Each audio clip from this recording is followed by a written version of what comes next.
നാൾക്ക് ശേഷമാണ് ഞങ്ങൾ കേരളപ്പഴനിയിൽ തൊഴാൻ പോകുന്നത്. കേരളപ്പഴനി എന്ന് പറഞ്ഞാൽ മിക്കവർക്കും അറിയായിരിക്കും. തൃശ്ശൂർ ജില്ലയിൽ പുത്തൂരിനടുത്ത് ചോച്ചേരിക്കുന്ന് ശ്രീ സുബ്രഹ്മണ്യ സ്വാമി ക്ഷേത്രമാണ്. ഒറിജിനൽ പഴനി പോലെ തന്നെയാണ് കേട്ടോ ഇവിടെയും. ഇവിടുത്തെ പണികളൊക്കെ ഇങ്ങനെ പൂർത്തിയായിക്കൊണ്ടിരിക്കുകയാണ്. അടിവാരത്ത് ഗണപതി കോവിലും പിന്നെ സ്റ്റെപ്പുകളും സ്റ്റെപ്പല്ലാതെ വണ്ടി കയറ്റാൻ പറ്റിയ റൂട്ടൊക്കെ ഉണ്ട്. ഇനി പ്രധാന വഴിപാടെന്നോണം മുണ്ഡനം ചെയ്യുന്ന ക്ഷേത്രം കൂടിയാണിത്. ഞങ്ങൾ എത്തിയപ്പോൾ ഈ വണ്ടി പൂജിക്കായിരുന്നു കേട്ടോ.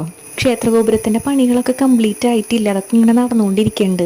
തൊഴുതിറങ്ങിയ ഉടനെ ഞങ്ങൾ ഊട്ടുപുരയിലേക്കാണ് പോയത്. അവിടെ എല്ലാ ദിവസവും കഞ്ഞി ഉണ്ടാവും, ഞായറാഴ്ചകളിൽ ചോറായിരിക്കും. അങ്ങനെ അവിടുന്ന് തൊഴുതിറങ്ങിയപ്പോൾ വിചാരിച്ചു മതിക്കുന്നിലേക്കൊന്ന് പോവാം. അവിടെയും പോയിട്ട് ദിവസങ്ങളായി. ബുധനാഴ്ചകളിലെ കാര്യസിദ്ധി പൂജയിലൂടെ പ്രസിദ്ധി ആർജിച്ച ക്ഷേത്രമാണ് മതിക്കുന്ന് ഭഗവതി ക്ഷേത്രം. അങ്ങനെ മതിക്കുന്ന് പാടവും നിറഞ്ഞൊഴുകുന്ന കനാലൊക്കെ കണ്ട് അമ്പലത്തിലെത്തി.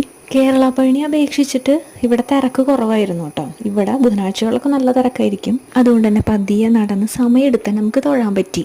ഇവിടെയാണെങ്കിൽ എല്ലാ ദിവസവും രാവിലെ 10:30 മുതൽ 12 മണി വരെ അന്നദാനം ഉണ്ട്.